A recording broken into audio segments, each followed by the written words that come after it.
সালমান আল ফারিসি রাদিয়াল্লাহু আনহু উনি আরব মানুষ ছিলেন না, নন আরব ছিলেন, পার্সিয়ান। ফার্সিতে কথা বলতেন, মানে ইরান থেকে এসেছিলেন। উনি প্রথমে অগ্নি উপাসক ছিলেন। কি ছিলেন? অর্থাৎ ওই যে জরাথুষ্ট যারা আগুন দেখলে এরা পূজা করে, আগুনের পূজা যারা করে, জরস্ট্রেনিয়ান, এই ধর্মে বিশ্বাসী ছিলেন। আগুনের পূজা করতেন ইরানে। তিনিও আগুনের পূজা করে, তার বাবাও আগুনের পূজা করে। একদিন বাবা একটা কাজে পাঠিয়েছে, ওই কাজ করতে যেয়ে সে খ্রিস্টানদের গির্জা ক্রস করতেছিল। ছোট মানুষ গির্জা ক্রস করতে যেয়ে দেখে খ্রিস্টানরা কেমন যেন আলাদা ইবাদত করে, নামাজ পড়ে। এটা দেখে খুব ভাল লাগছে, তার খুব ভাল লাগছে। বাড়িতে এসে বাবারে বলে, বাবা আমি দেখলাম যে খ্রিস্টানরা তাদের চার্চে গির্জায় নামাজ পড়ে, এটা তো অনেক সুন্দর, আমরা যে আগুনের সামনে যা করি এটার চেয়ে ওইটা সুন্দর। বাবা বলে, খাইছে, ছেলে তো আমার শেষ হয়ে যাবে। তো বলতেছে, না না বাবা, আমরা যে আগুনের উপাসনা করি এটাই ভালো। উনি বলেন, না, আমি অনেক চিন্তা করেছি, ওরা যেভাবে গডের কাছে চায় ওইটা শ্রেষ্ঠ। বাবার সাথে ছেলের, সালমানের অনেক তর্ক বিতর্ক। পরে বাবা ভাবলেন, যদি ওকে না আটকাই তাইলে প্রভাবিত হয়ে সে খ্রিস্টান হয়ে যেতে পারে। তো ঝগড়া তর্ক বিতর্ক শেষে তার পিতা তাকে শেকলবন্দি করলো। কি করলো? পায়ে শেকল লাগায় রাখছে।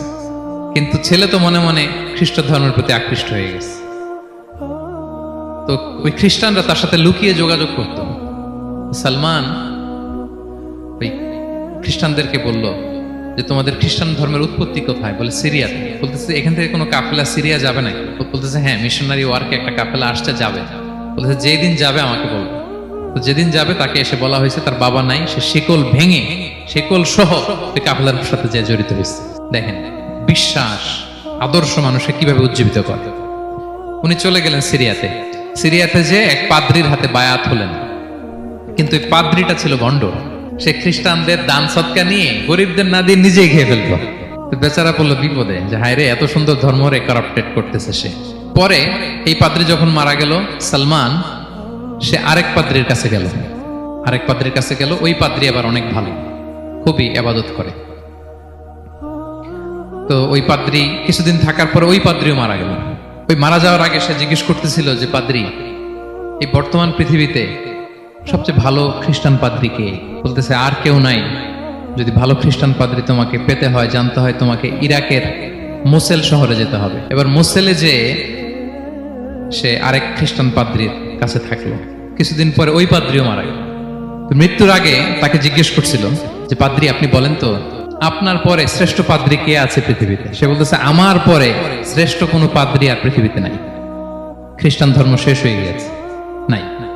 তবে জেনে রেখো, শেষ জামানার নবী আসার সময় ঘনিয়ে এসছে। তিনি যে এলাকায় আসবে, এলাকাটা চারদিকে পাহাড় বেষ্টিত থাকবে। চারদিকে থাকবে পাহাড়, খেজুরের বাগান, মরুদ্যান। তাকে চেনার আলামত আছে। কি আছে? আলামত আছে। এক নম্বর আলামত হচ্ছে, ওই শেষ নবীকে দানের খাবার দিলে তিনি খায় না, কিন্তু উপহার দিলে সে নেয়, খায়। আর তার পিঠে দুই কাঁধের মাঝখানে একটা নবুয়তির মোহর আছে। সুবহানাল্লাহ। যদি পারো তার কাছে যে বায়াত হো। সালমান আল ফারিসি পাগল হয়ে গেছে ওনার সন্ধান পাওয়ার জন্য। কিভাবে যাবে, কিভাবে যাবে? তো উনি কিছু ছাগল পালতেন।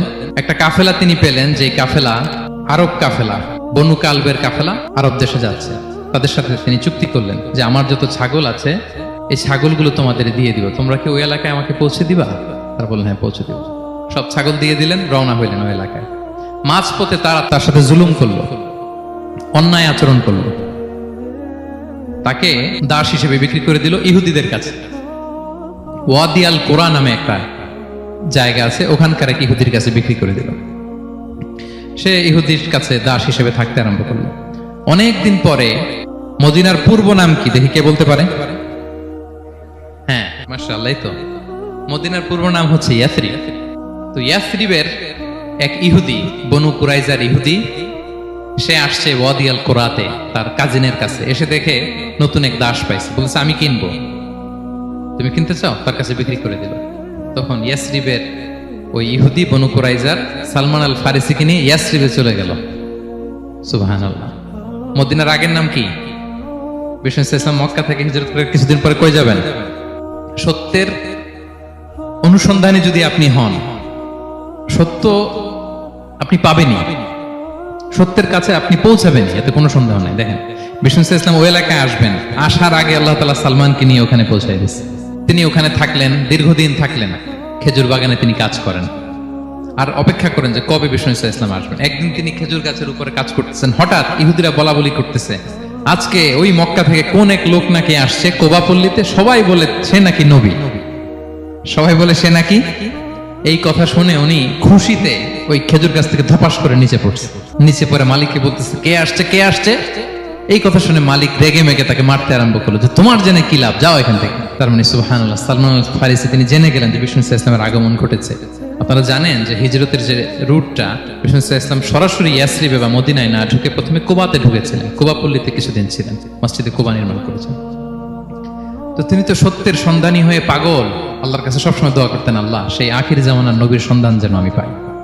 সালমান আল ফারিসি রাদিয়াল্লাহু তাআলা আনহু, ওই যে তার পাদ্রীর শিখিয়ে দেয়া যে আলামত, তিনি দেখলেন ঠিকই তো ইয়াসরিবের দুই দিকে হাররা আছে, মানে পাহাড় বেষ্টিত, আবার খেজুরের বাগান আছে।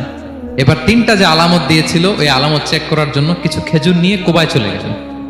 কুবায় যেয়ে দেখেন বিষ্ণু ইসলাম সাহাবাদের নিয়ে বসা। তো তিনি বিষ্ণু ইসলামের সাথে পরিচিত হয়ে বললেন এই যে কিছু সাদাকার খেজুর আমি আপনার জন্য এনেছি, নেন। বিষ্ণু ইসলাম বললেন ওই যে ওদেরকে দাও, ওই যে গরিব সাহাবারা ওদেরকে দাও। বিষ্ণু ইসলাম খেলেন না, সে মনে মনে বলতেছে এই তো একটা পেয়ে গেছে, একটা পেয়ে গেছে। উনি কিন্তু খায় নাই, ধরেও নাই, বলতেছে যে ওদেরকে দাও। দিল, সাহাবারা খেল।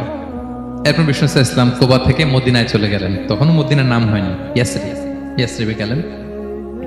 এবার কিছুদিন পরে আরো কিছু খেজুর নিয়ে সালমান রাদিয়াল্লাহু তাআলা আনহু বিষ্ণু ইসলামের কাছে গেলেন। এবার যে বললেন কিছু খেজুর আমি উপহার হিসেবে আপনার জন্য এনেছি, আপনি কি গ্রহণ করবেন? বিষ্ণু ইসলাম বললেন অবশ্যই গ্রহণ করব। বলেই তিনি একটা নিয়ে খেতে শুরু করলেন, খেলেন এবং বিতরণ করলেন। মহা খুশি, এই তো পেয়ে গেছি দুইটা সাদাকার খেজুর, বলেছি ধরেও নাই, খায় নাই, যখনই বললাম উপহার খেয়েছে। এবার বাকি রইল কয়টা? সেটা কি? নবুয়তের সিলমোহর, দ্য সিল অফ প্রফেসি। এটা তো দেখা এত সহজ না, যদি এদিকে থাকে, জামা পরে থাকলে দেখা যাবে। তো এটার জন্য প্রায় যায়, কিন্তু ব্যাটে বলে হয় না, ট্রাই করে কিন্তু দেখা যায় না। একদিন তিনি গেলেন এবং এটার জন্য তো পিছে পিছে থাকতে হবে, কি বলেন? কথা নেই বার্তা নেই, হুট করে পিছু পিছু ঘোরা যায় নাকি কারণ? একদিন একটা উপলক্ষ তৈরি হলো, সেটা কি? বিষ্ণু ইসলাম এক সাহাবী মারা গেলেন বাকিউল গারকাদে, মানে যেটাকে আমরা জান্নাতুল বাকি বলি, ওই কবরস্থানে ওই লাশ নিয়ে যাচ্ছে, সবার সাথে সাথে বিষ্ণু ইসলামও যাচ্ছে। তো এখন তো একটা সুযোগ, পিছনে পিছনে যাওয়া যায়, কি বলেন? এইবার সালমান এসে পিছু ছাড়ে না, নবীজির পিছনে পিছনে যায়, কিন্তু স্বাভাবিক যাওয়া না, একটা আছে সিম্পলি হাঁটা, এরকম না, একবার এদিকে যায়, একবার ওদিকে যায়, একবার এদিকে যায়। আর কোন সাহাবারা মনে মনে ভাবে ঘটনা কি, এরকম করে কেন লোকটা? কিন্তু বিষ্ণু ইসলাম তো জানেন কেন এরকম করতেছে, ঠিক কিনা বলেন? বিষ্ণু ইসলাম সেদিন দুইটা চাদর পরেছিলেন, একটা নিচে আর একটা উপরে, নিচে লুঙ্গি আর একটা চাদরটা দিয়ে গা ঢেকেছিলেন। বিষ্ণু ইসলাম ইচ্ছে করে পিঠের চাদরটা একটু নিচের দিকে নামালেন, যাতে করে সে যেটা খুঁজতেছে ওটা দেখে ফেলে। বিষ্ণু ইসলাম চাদরটাকে একটু করে নিচে নামালেন, নামানোর সাথে সাথে তিনি দেখলেন দ্য সিল অফ প্রফেসি, মাহরুন নবুয়া। দেখার সাথে সাথে সালমান আল ফারিসি চিৎকার দিয়ে বিশ্বনবীকে জড়িয়ে ধরলেন এবং ওই জায়গাটাতে দুই ঠোঁট দিয়ে চুমু খেলেন, কাঁদতে শুরু করলেন। বিষ্ণু ইসলাম বললেন কেন কাঁদো তুমি? এতক্ষণ আমি আপনাদেরকে যা শোনালাম, সালমান পুরো ঘটনাটা বিষ্ণু ইসলামের কাছে বর্ণনা করলেন। বললেন ইয়া রাসূলুল্লাহ, এই জন্য কাঁদি, আমি ছিলাম অগ্নি উপাসক, সত্যের সন্ধানে আমি খ্রিস্ট ধর্ম গ্রহণ করেছি। 3 খ্রিস্টান পাদ্রী শেষ করে সর্বশেষ যে ভালো পাদ্রীটা, উনি বলছে যে উনি মরার পরে আর কেউ ভালো পাদ্রী নাই, আখির জামার পায়গাম্বার আগমনের সময় এসেছে। পাহাড়ি এলাকা, চারদিকে খেজুর বাগান, এরকম জায়গায় উনি আসবে। আর 3টা সাইন বলেছে, উনি সাদাকা খায় না, উপহার নেয়, খায়, আর তার পিছনে থাকবে মাহরুন নবুয়া, নবুয়তি সিল। সুবহানাল্লাহ। বিষ্ণু ইসলাম খুশি হলেন, তাকে শাহাদা পড়ালেন এবং বললেন যে তোমার এই দাসত্ব থেকে মুক্তির জন্য কি লাগবে? সে বলে যে আমার চুক্তি হয়েছে 300 খেজুর গাছ লাগবে। কয়শো? বিষ্ণু ইসলাম বললেন কে আছো তোমাদের ভাইকে সাহায্য করবা? কেউ 20টা, কেউ 30টা, কেউ 40টা। সব সাহাবারা ডোনেট করে 300 খেজুর দিয়ে দিলেন, খেজুরের গাছ হয়ে গেল।